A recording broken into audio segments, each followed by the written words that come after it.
Hello everyone, welcome and welcome back to another excited video. আজকের এই ভিডিওতে আমি তোমাদের সাথে শেয়ার করব এই বর্ষাকালে কোন শ্যাম্পু আমাদের ইউজ করা দরকার এবং এই বর্ষাকালে শ্যাম্পুর মধ্যে কি কি মিক্স করে হেয়ার ওয়াশ করলে শ্যাম্পুর সাহায্যে আমরা আমাদের চুলের কিন্তু অনেকটা কেয়ার করতে পারবো। তোমরা এখানে দেখতেই পাচ্ছ আজকে কিন্তু আমি শ্যাম্পুর মধ্যে বিভিন্ন রকমের জিনিস দিয়ে শ্যাম্পু করেছি আর চুলটা এখানে খুব সফট অ্যান্ড সিল্কি হয়ে আছে। চুলটা যেহেতু এখনো শুকায়নি কারণ বৃষ্টি বৃষ্টি ওয়েদার, তোমরা বুঝতেই পারছো। এই সময় আমি ফ্যান চালিয়েছিলাম যথেষ্ট পরিমাণে। এখন ভিডিওটা শুট করে নেওয়ার পর তারপরে আবার আমি ভালো করে চুলটা শুকিয়ে নিয়ে তারপরে ডিট্যাঙ্গেল করে চুলকে বেনুনি করব। তো যাই হোক, ওগুলা পার্ট আমি এখন স্কিপ করি। তো মূলত আজকের এই ভিডিওতে আমি তোমাদের সাথে শেয়ার করব বর্ষাকালীন আমাদের কোন শ্যাম্পু ইউজ করা দরকার, শ্যাম্পুর মধ্যে কি কি জিনিস ইউজ করে শ্যাম্পু করা দরকার। এর আগে তোমাদের সাথে আমি কিন্তু অলরেডি দুটো ভিডিও আপলোড করে দিয়েছি। ফার্স্ট যে ভিডিওটা তোমাদের মোস্ট রিকোয়েস্টেড ছিল সেটা হচ্ছে এই বর্ষাকালীন কোন হেয়ার অয়েলটা আমাদের ইউজ করতে হবে। তোমরা যদি সেই ভিডিও দেখতে চাও যে বর্ষাকালীন কোন হেয়ার অয়েল আমাদের ইউজ করা দরকার, সেই ভিডিওর লিংক আমি ডেসক্রিপশন বক্সে দিয়ে দেবো। নেক্সট, এই বর্ষাকালীন আমাদের যে সমস্ত হেয়ারের প্রবলেম গুলো দেখা দেয় সেগুলো রিকভার করব কিভাবে, সেটা রিকভার করার জন্য আমি তোমাদের সাথে একটা হেয়ার প্যাক শেয়ার করেছি। যে প্যাকটা তোমাদেরকে বলবো অবশ্যই তোমরা ইউজ করো এবং ইউজ করার পর কেমন কি রেজাল্ট পেলে অবশ্যই আমাকে কমেন্ট করে জানাবে। এটা যে এত ম্যাজিকের মতো কাজ করবে বর্ষাকালীন সময় তোমরা ইউজ না করা পর্যন্ত বুঝতে পারবে না। এর মধ্যে এটাও বলে দিতে চাই, চুলে শ্যাম্পু করার আগে কিন্তু খুব ইম্পর্টেন্ট তোমাদেরকে চুলে স্ক্যাল্পে, চুলে মিডিল হেয়ারে, চুলে এন্ড অফ পার্টে ভালো করে হেয়ার অয়েল অ্যাপ্লাই করতে হবে। হেয়ার অয়েল না অ্যাপ্লাই করা পর্যন্ত চুলে কিন্তু একদমই শ্যাম্পু করা যাবে না। এই জিনিসটা কিন্তু অবশ্যই মাথায় রাখবে। আর শ্যাম্পু করার ঠিক আগের মুহূর্তে অয়েল অ্যাপ্লাই করার ঠিক আগের মুহূর্তে অয়েল অ্যাপ্লাই করার পরের মুহূর্তে শ্যাম্পু করার পরে বিভিন্ন রকমের যে স্টেপ বাই স্টেপ গুলো থাকে সেগুলো যদি তোমরা জানতে যাও যে কিভাবে শ্যাম্পু করার আগে এবং শ্যাম্পু করার পরে আমাদের কি কি স্টেপ ফলো করা দরকার, তাহলে সেই ভিডিওর লিংক আমি অবশ্যই ডেসক্রিপশন বক্সে তোমাদেরকে দিয়ে দেবো। তো মূলত তোমরা এটাই মাথায় রাখবে, যখন তোমরা হেয়ার অয়েল অ্যাপ্লাই করবে তার আগে কিন্তু অবশ্যই চুলকে ভালো করে ডিট্যাঙ্গেল করে নেবে। ডিট্যাঙ্গেল করে নেওয়ার পর যে অয়েলটাই তুমি ইউজ করো হালকা একটু গরম করে নিবে, পুরো হেয়ারে সুন্দর করে তোমার পুরো হেয়ারে সুন্দর করে পুরো চুলে অ্যাপ্লাই করবে। এবং মোস্ট ইম্পর্টেন্ট যেটা সেটা হচ্ছে হেয়ার মাসাজ। তোমাদেরকে হেয়ার মাসাজ কিন্তু স্কিপ করা একদমই যাবে না।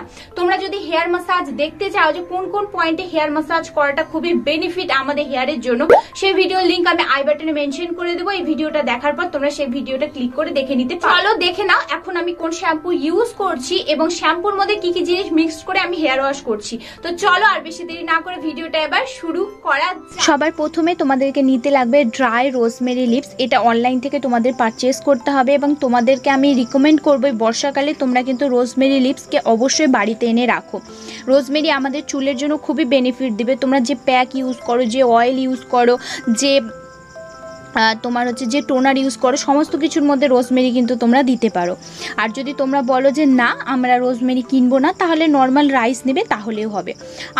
আমি আমার চুলের লেন্থ হিসেবে 1.5 চামচের মতো নিয়েছি রোজমেরি লিপস, 2 চামচের মতো নিয়েছি চাল, যে চালটা তোমরা নর্মালি বাড়িতে ভাত খাও, আর তারপরে এর মধ্যে অ্যাড করেছি 2 কাপের মতো জল।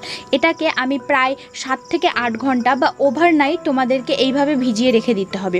ওভারনাইট এইভাবে ভিজিয়ে রাখার পর তারপরে তোমরা দেখতে পাবে যে এটার যে জলটা আছে সে কালারটা কিন্তু অনেকটা চেঞ্জ হয়ে গেছে। কিন্তু এটা ছেঁকে নেওয়ার আগে অবশ্যই এটাকে সুন্দর করে ভালো করে মিক্সড করে নেবে।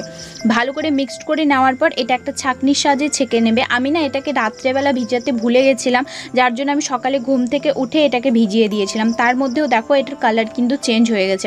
যখন দেখবে তোমরা এটার কালার ওয়াটারটার কালার চেঞ্জ হয়ে গেছে তখন ভাববে যা যা এর গুণাগুণ সমস্ত জিনিস কিন্তু আমাদের এই জলের মধ্যে চলে এসেছে। তারপরে জলের মধ্যে আমাদেরকে অ্যাড করতে হবে এবার আরও কয়েকটা জিনিস। সবার প্রথমে আমি কাচের বাটিটাকে স্কিপ করলাম, কারণ হাত থেকে পিছলে গেলেই কিন্তু কাচের বাটি আমাকে টাটা বাই বাই জানিয়ে দেবে। আর এটা ভিডিও বানানোর ক্ষেত্রে আমাকে খুব হেল্প করে, কাচের বাটি দেখতে সুন্দর লাগে আর কি। তারপরে আমি বর্তমানে এখন যে শ্যাম্পুটা ইউজ করছি সেটা হচ্ছে ট্রেসমির এই রেড কালারের শ্যাম্পুটা। এটা ইউজ করার পর আমি ট্রেসমির কন্ডিশনারও ইউজ করি এবং সিরামও ইউজ করি। তোমরা চাইলে ট্রেসমিরও সিরাম পেয়ে যাবে, ছোট পাউচ 40 টাকা নেয়। আমি রিসেন্ট ওটাও ইউজ করছি। তো এটা আমি প্রায় 1 মাস আমি ভেবেছি এটা বর্ষার যে সময়টুকু আছে সেই সময়টুকু এটা ইউজ করবো। আর মিডিলে যদি চেঞ্জ করি তাহলে আমি তোমাদেরকে জানিয়ে দেবো।